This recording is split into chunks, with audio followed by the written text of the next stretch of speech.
नमस्कार, आप देख रहे हैं पंजाब केसरी राजस्थान और आपके साथ हूं मैं सौरभ दुबे। आज हम बात करेंगे राजस्थान की राजनीति के उस बड़े घटनाक्रम की जिसने पूरे प्रदेश को हिला कर रख दिया है। बीएपी विधायक जयकृष्ण पटेल रिश्वत लेते रंगे हाथ पकड़े गए और अब सवाल है, अगर आरोप साबित हो जाते हैं तो आगे क्या होगा? क्या उनकी विधायकी जाएगी? क्या पार्टी पर भी असर होगा? और क्या राजकुमार रोत की भी मुश्किलें बढ़ेंगी? इन्हीं कानूनी और संवैधानिक पहलुओं पर बात करने के लिए हमारे साथ मौजूद है वरिष्ठ वकील लक्ष्मीकांत जी। तो चलिए उनसे इस पूरे मामले की विस्तार से समझते हैं। लक्ष्मीकांत जी, सबसे पहले पंजाब केसरी राजस्थान में आपका बहुत बहुत स्वागत है। सौरभ, आपका बहुत बहुत धन्यवाद। इस जी मामले में जितनी जानकारी मीडिया के माध्यम से सबको मिली है, बाप के जो विधायक हैं पटेल, आर के पटेल, उनको 2.5 लाख रुपए की रिश्वत लेते एसीबी राजस्थान ने पकड़ा है और वो फिलहाल कस्टडी में है। इस मामले को लेकर मैं आपको बताना चाहूँगा कि राजस्थान विधानसभा के इतिहास में ये पहला घटनाक्रम है जब कोई सिटिंग एमएलए इस तरह एसीबी के केस में फंसा हो। आज तक के राजस्थान के इतिहास में ऐसा कोई केस मिला नहीं है पहले देखने को। ये पहला केस है जिसमें कि एक विधायक सिटिंग एमएलए विधायक रहते हुए रिश्वत की रकम लेता पकड़े में आया। जी जी अगर जयकृष्ण पटेल पे लगे जो आरोप है वो सही साबित होते हैं या साबित हो जाते हैं तो उनको न्यूनतम कितनी सज़ा मिल सकती है, लक्ष्मीकांत जी? मैं आपको बताना चाहूँगा कि अभी ये मामला चूंकि न्यायपालिका के समक्ष माननीय न्यायालय में विचाराधीन है और अभी ये प्रकरण जो है इसकी सुनवाई माननीय न्यायालय में लंबे समय तक समय अधिक लगने की उम्मीद है। ऐसे में अभी कुछ भी कहना जल्दबाजी होगा। हालांकि पीसी एक्ट में अधिकतम सजा जो है वो 7 साल की है और जिस तरह की एविडेंस है जो कि जांच अधिकारी ने जुटाई है, एसीबी ने जुटाई है, उन सब का परीक्षण भी करवाया जाएगा। उसके बाद में ही माननीय न्यायालय जो है इस बारे में किसी प्रकार का निर्णय देने की स्थिति में होगा। जी बिल्कुल लक्ष्मीकांत जी जी, लेकिन एक सवाल है कि अगर ये सज़ा 2 या 2 से अधिक होती है तो क्या कानून के हिसाब से या विधायकी उनकी चली जाएगी? जी सौरभ, मैं आपको बताऊं कि कानूनी प्रावधान है कि 2 वर्ष से अधिक की सजा पर जो भी सीटिंग एमएलए हो चाहे मेंबर ऑफ पार्लियामेंट हो उसकी सदस्यता जाना तय है। आपने पहले भी पूर्व में भी देखा होगा कि राहुल गांधी जो कि कांग्रेस के वरिष्ठ नेता हैं उनकी भी सदस्यता गई है। और अभी हाल ही में माननीय राजस्थान उच्च न्यायालय जयपुर जयपुर ने कंवरपाल मीणा जो सिटिंग एमएलए हैं हाड़ौती क्षेत्र से, उनके मामले में भी 21 तारीख तक उनको सरेंडर करने के डायरेक्शन दिए हैं क्योंकि उनको भी 2 वर्ष से अधिक की सजा है।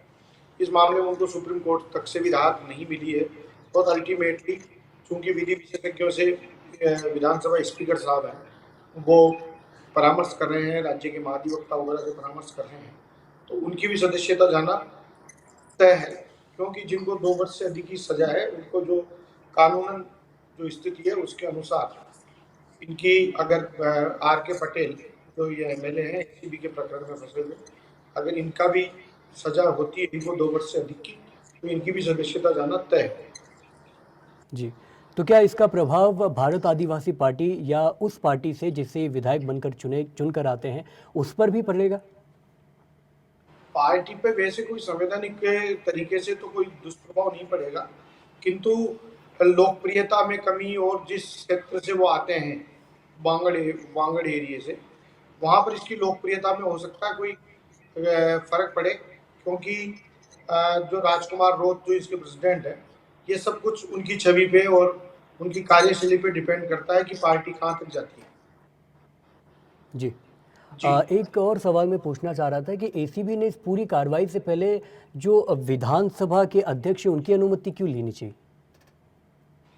विधानसभा अध्यक्ष चूंकि विधानसभा के मुखिया हैं और चूंकि जो आरोपी हैं विधायक पटेल वो एक विधानसभा के सदस्य हैं, तो जो भी एचओडी होता है डिपार्टमेंट का, तो विधानसभा स्पीकर चूंकि स्पीकर हैं और तो उनसे अनुमति ली जानी आवश्यक थी कानूनी प्रावधानों के अनुसार, इसलिए एसीबी ने स्पीकर से परमिशन ली। जी, और वीडियो और ऑडियो सबूत इस पूरे मामले में कितना असर डालते हैं? वीडियो ऑडियो जो है वो एसीबी के प्रकरण में नए एविडेंस एक्ट के अनुसार जो भी माननीय न्यायालय को उचित लगेगा उसके अनुसार प्रभाव तो, चूंकि इनकी ऑडियो में रिकॉर्डिंग अगर है और कोई विजुअल है या रिकॉर्डिंग है, तो वो सब माननीय न्यायालय को देखना है कि एविडेंस एक्ट के तहत कि उनको वो किस हिसाब से देखते हैं। जी।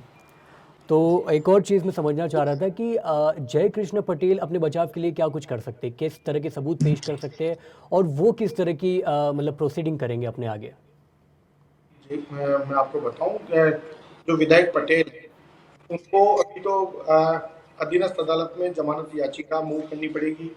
हो सकता है वहाँ जमानत माननीय न्यायालय द्वारा ली जाए। अगर वहाँ जमानत नहीं होती है तो माननीय उच्च न्यायालय में आएंगे। अगर वहाँ हो जाती है तो बहुत अच्छी बात है, और नहीं होती है तो सर्वोच्च न्यायालय के दरवाजे उनके लिए खुले। अभी फिलहाल तो ये तो बहुत आगे की स्टेज है। फिलहाल तो उनको एक जमानत जो है वो एक मुख्य बिंदु है। अभी तो जमानत करवाना उनका, जो मुझे लगता है कि जमानत पे छूटना उनकी पहली प्राथमिकता है।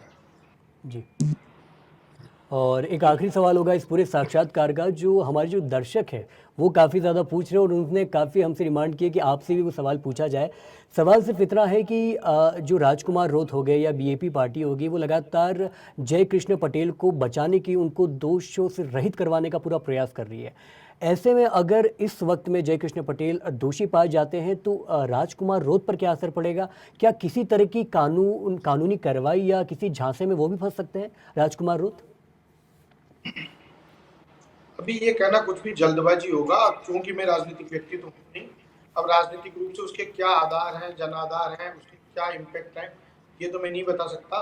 लेकिन अगर राजकुमार रोत अगर कहीं संदिग्ध पाए जाते हैं या उनकी जांच अधिकारी, इस मामले में अनुसंधान अभी जारी है, तो अनुसंधान में क्या मिलता है, ये सब कुछ अनुसंधान पर डिपेंड करता है। और चूंकि मैं इस प्रकरण पे आपसे यही निवेदन करूंगा कि मामला चूंकि न्यायालय में विचाराधीन है, ऐसे में आगे की टीका टिप्पणी उचित नहीं होगी। जी, शुक्रिया लक्ष्मीकांत जी हमारे साथ जुड़ने के लिए, पंजाब केसरी राजस्थान से इस पूरे मामले पे विस्तृत बात करने के लिए। आपने काफ़ी संक्षिप्त और सटीक लिहाज में इस हमारे सारे सवालों के जवाब दिए हैं। प्रदेश की तमाम बड़ी खबरों के लिए देखते रहिए पंजाब केसरी राजस्थान। नमस्कार।